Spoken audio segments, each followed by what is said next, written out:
안녕하세요. 센 뉴스와 센 발언들만 픽해서 들려드리는 굿모닝 픽 뉴스 읽어주는 센 언니입니다. 법무부가 라임 사건과 관련해 김봉현 전 스타모빌리티 회장의 옥중 편지가 공개된 후 검찰총장이 검사 비위 의혹과 야당 정치인 연루 의혹을 보고받고도 제대로 수사 지휘하지 않은 의혹이 있다고 밝혔습니다. 윤석열 총장은 곧바로 검찰총장에 대한 중상 모략과 다름없으며 전혀 납득하기 어렵다라고 반발한 바 있는데요. 이에 추미애 장관은 검찰이 김봉현 회장을 66차례나 소환하면서 짜맞추기 수사를 한 점, 현직 검사들에 대한 구체적인 정보를 받고도 수사가 누락된 점을 이유로 들며 라임, 옵티머스 펀드 사건, 윤석열 총장 가족과 관련된 의혹 모두 5건에 대해 수사 지휘권을 발동했습니다. 지난 7월 추 장관의 첫 번째 수사 지휘권 발동 당시 윤석열 총장은 약 일주일간의 준비 기간이 있었으나 이번에는 어찌된 일인지 33분 만에 수용 입장을 표명했습니다. 사실 법적으로 따지면 법무부 장관의 지휘권은 형성권이기에 검찰총장이 수용하든 안 하든 관계없이 효력이 생깁니다. 사실상 수용이 아니라 복종이고 수용을 못한다는 것은 명령 불복종인 셈이죠. 이와 관련해 청와대 대변인도 현재 상황에서 수사 지휘는 불가피한 것으로 보고 있다. 신속하고 성역을 가리지 않는 엄중한 수사가 필요하기 때문이라고 추 장관에게 힘을 실어줬습니다.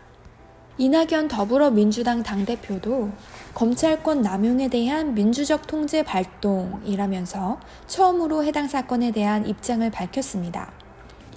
추미애 장관은 검찰총장이 태세를 전환해 법무부 장관의 지휘를 따른 것은 당연한 조치이고 다행스럽게 생각한다고 응수하였습니다. 그러나 21일 페이스북을 통해 다시 한번 비판 수위를 높이며 검찰이 사과해야 한다고 말한 바 있는데요.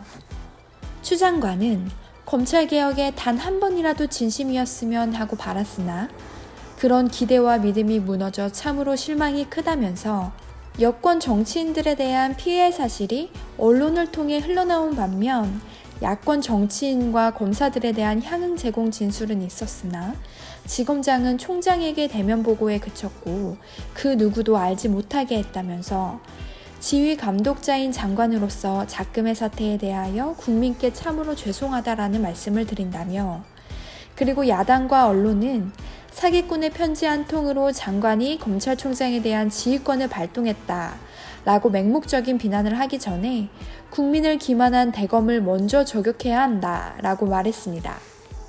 그러고선 검찰총장은 화부터 내기 전에 알았든 몰랐든 지휘관으로서 성찰과 사과를 먼저 말했어야 한다며 국민들에 대한 사과를 요구했습니다.